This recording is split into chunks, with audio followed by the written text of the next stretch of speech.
this will be a quick rune and itemization guide for Ekko jungle after the durability update. Just as a side note, I think Ekko definitely profited from the update, since he was never really supposed to be a straight up one-shot assassin, but more of a skirmish assassin anyways. This patch basically reverted his playstyle to how it was a few seasons ago. The amount of games I've played so far might be too low to really judge this correctly, but from what I can tell he feels much better into tankier team comps now, since you feel kind of unkillable when you're ahead. Also, his win rate seems to be at the highest it has been in a long time, so I think he's just in a very good position right now. I have played 14 games on Ekko after the patch, and as you can see, I've had some very good results with him, even into champions like Hecarim that I've often struggled against in the past. Alright, so let's get into the runes. My go-to rune page didn't change from my guide on how to dominate in low elo. I take First Strike, Magical Footwear, Futures Market and Cosmic Insight in the primary tree, and Transcendence and Gathering Storm in the secondary tree. First Strike and Futures Market synergize perfectly with a gold hungry champ like Ekko, and the other two runes in this tree are basically no-brainers for junglers. First Strike feels even better this patch, since you can go for a lot of trades with the intention of collecting some First Strike gold without having the fear of getting one shot. Now, I was already a fan of Transcendence before the update, even though basically nobody plays it, but I think now its value increased even more over Absolute Focus, since you will spend longer time in fights and less time above 70% HP, as well as the fact that burst in general is not as strong anymore. The extended fight duration makes the ability haste as well as the Transcendence passive so much more valuable in my opinion. Gathering Storm is basically a no-brainer, since it synergizes well with scaling champs like Ekko.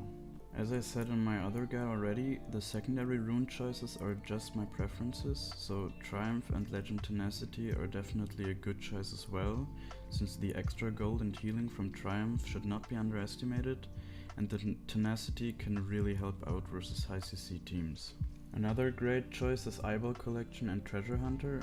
This makes it easier to snowball in the early game. One thing I definitely like about this rune setup is the fact that it doesn't feel as bad when you're just getting assists in the early game, since you get some extra gold at least.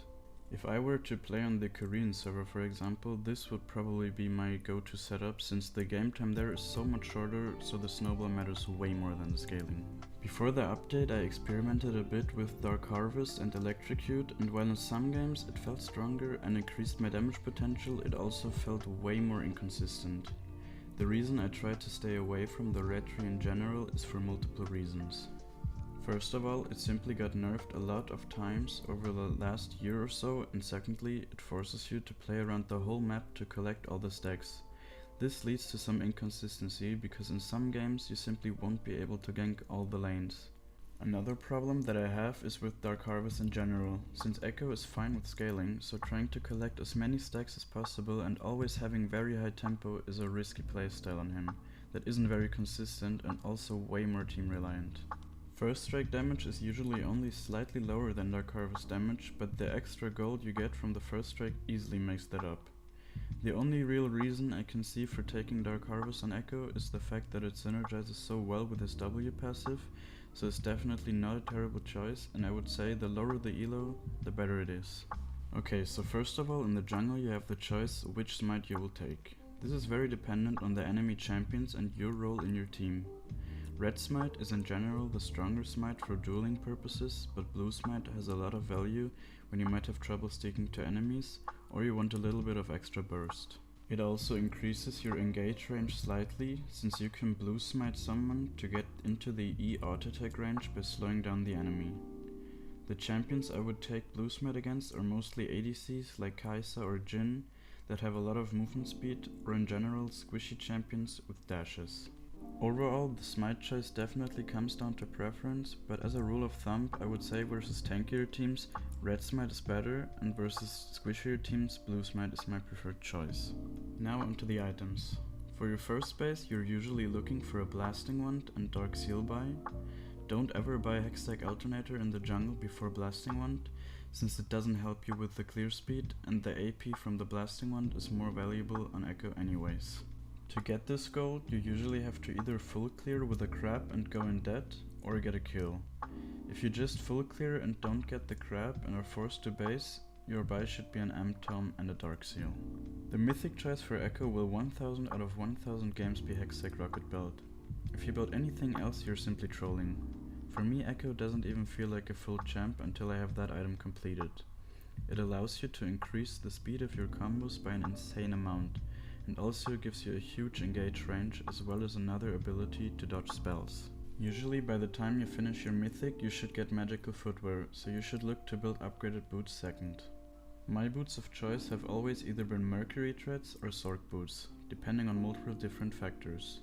First and foremost, I look at the enemy team and see if there's a lot of CC that I feel like I won't be able to dodge.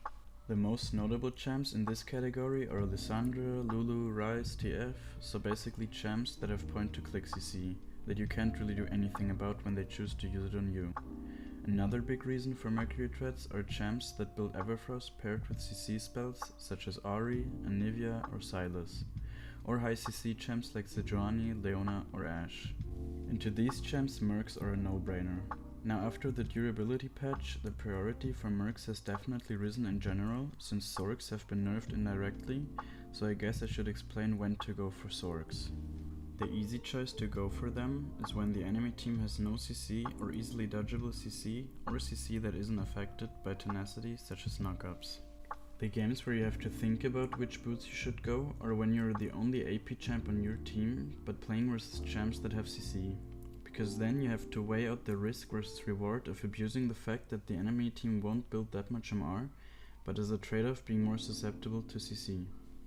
This choice basically comes down to confidence and experience, but even if I'm solo AP, I will never go for Sorcs into point to click CC or high CC Everfrost teams, since the extra damage you gain from Sorcs is just not worth the risk of not being able to ult.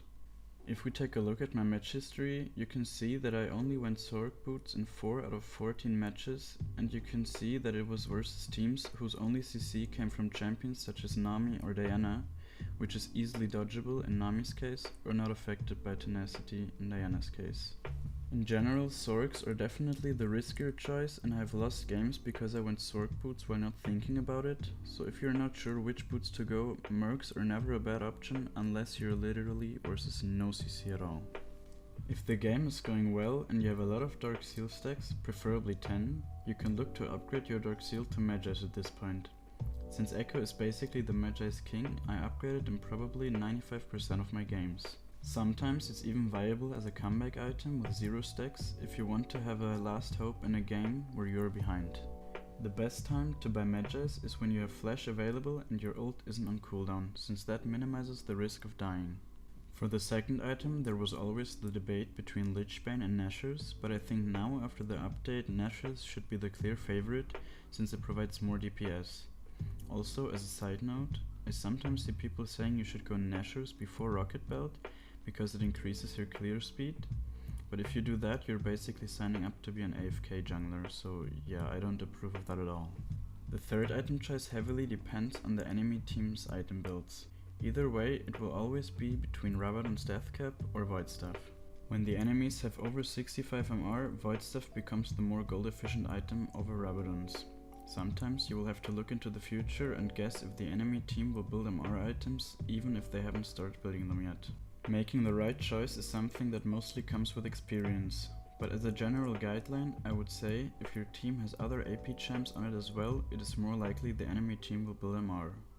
Another way to predict if the enemies will build MR is to look at how well the enemy champs can even build MR. Right now, there is not really a great MR item for AP champs, so against them you will find yourself building Rabadons way more often. Another thing that you should also consider is that Rabadons increases your clear speed as well as the W shield and ultimate heal, more drastically than Void Staff. So in conclusion, the highest damage and baseline best third item for Ekko is Rabadons, but if you see the enemy team building MR items that will bring them over 65 MR, Void Staff becomes the better option. Alright, so for the fourth item, I will go Rabadons if I build Void third. If I build Rabadon's third and enemy has MR, I will build Void Staff as fourth, and if they don't have MR, I will go Lich Bane. I don't understand when people say not to build both Nashors and Lich Bane. It seems like this is just one of those random opinions in the League community that nobody even thinks about. In my opinion, there's no better item choice than Lich Bane as a last item if you don't need Void Staff. Shadow Flame might give you slightly more burst, which I'm not even so sure about since the Lich Bane passive has a lot of damage, especially with Rabadon's completed, but it also lacks the movement speed and ability haste, which synergize extremely well with Ekko. The only other offensive choice would be Cosmic Drive, which is basically just Lich Bane and worse for Ekko. Now you might be wondering why there was no mention of Zhonyas yet, since you probably see a lot of Ekkos building Zhonyas in your games, but unless you're versus 580 champs, I think it's a mistake to build it. With his W and R, Ekko has enough abilities in his kit to avoid buying defensive items. I've seen so many Ekkos in my games buying Zhonyas and missing out on a lot of carry potential because they didn't have enough damage. As a fourth item, it's not a terrible choice, but especially now with the durability update, I felt like the fourth offensive item really helped me to secure one-shots again, if you're fed at least. So in my opinion, you should just learn to play Ekko without Zhonyas, since it will also make you a much better Ekko player in general. I hope this guide was comprehensive enough, and if it wasn't, or you have any questions, then let me know in the comments below, and I will try to answer them. If you learned something, then feel free to leave a like or subscribe to my channel. If you maybe want to catch me live sometime, you can leave a follow at twitch.tv/Ekkoliner, and with that, I wish you a great day, my fellow Ekko enjoyers.